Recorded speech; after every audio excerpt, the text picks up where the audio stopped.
The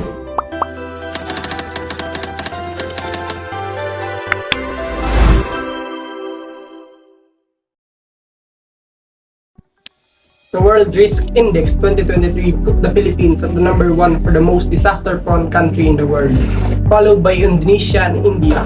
On average, 20 storms and typhoon enter the Philippine area of responsibility each year, with about 8 or 9 of them crossing the Philippines. Moreover, according to PHIVOX, earthquakes are a common occurrence with an average of 100 to 150 earthquakes hitting the country every year. This is mainly because of the geographic location of the Philippines being in the Pacific Ring of Fire and in the Pacific Ocean. The following are the goals that are expected for you to be achieved at the end of this module. First, identify the different sectors who are more vulnerable to disaster. Second, analyze the reasons or factors why certain sectors of society are more vulnerable to disaster than others. Third, describe situations that make certain sectors of society vulnerable to disaster. And lastly, value the importance of identifying ways on how to avoid or at least mitigate the risk for the sector of society vulnerable to disaster. Before we discuss the different sectors vulnerable to disaster, let's first define what is vulnerability. Vulnerability pertains to the level of loss to each element should the hazard of a given severity occur. Vulnerability is an ability to resist a hazard or to respond when a disaster has occurred. Generally, there are three main factors of vulnerability, namely social factor, environmental factor, and economic factor. Social factors vulnerability refers to the susceptibility of individuals or groups to negative outcomes due to various social circumstances or conditions.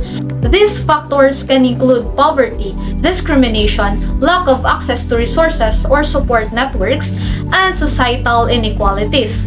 Vulnerability to social factors can affect physical and mental health, economic stability, and overall well-being. So these are some social factors. Number 1, poverty.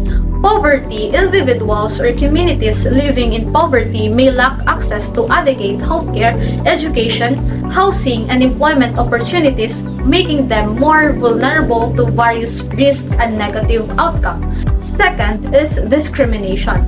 Discrimination is marginalized groups such as racial minorities, LGBTQ+ individuals, and people with disabilities may face discrimination in various aspects of life, including employment, education, housing, and healthcare, leading to increased vulnerability to social and economic challenges. Number 3 is limited access to healthcare. People without access to affordable healthcare or health insurance may face barriers to receiving necessary medical treatment and preventive care, increasing their vulnerability to poor health outcomes and medical debt. Number 4 is displacement and the homelessness. People who are displaced due to conflict, natural disasters, or economic hardship, as well as those experiencing homelessness, face heightened vulnerability to violence, exploitation, and health risks due to their lack of stable housing and support system. Lastly is educational disadvantage.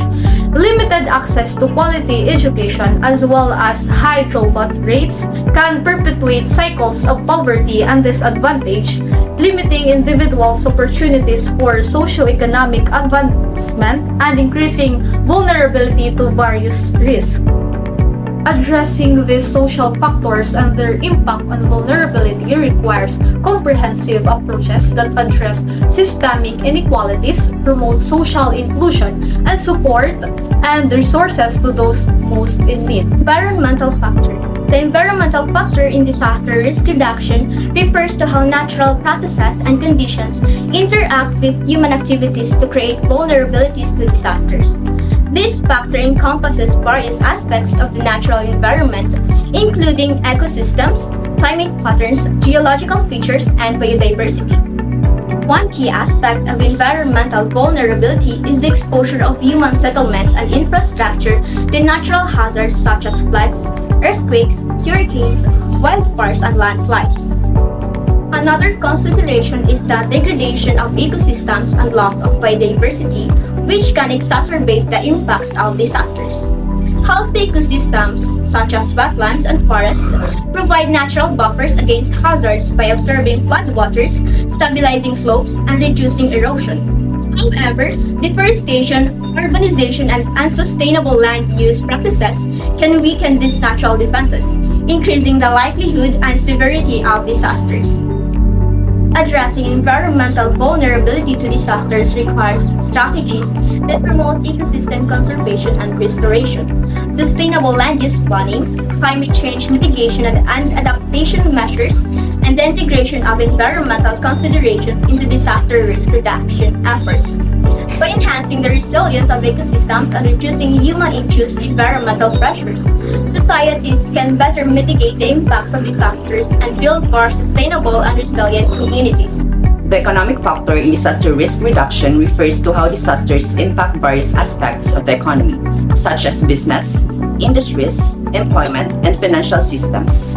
When disaster strikes, they can cause significant economic losses by damaging infrastructure, disrupting supply chains, reducing productivity, and causing job losses. Furthermore, disparities in wealth and resources can exacerbate economic vulnerability, as marginalized communities often have fewer resources to prepare for and recover from disasters.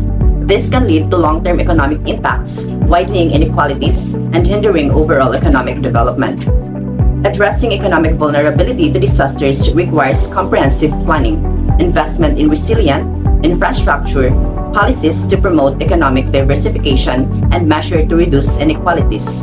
By understanding and addressing these economic factors, societies can better prepare for and mitigate the impact of disasters.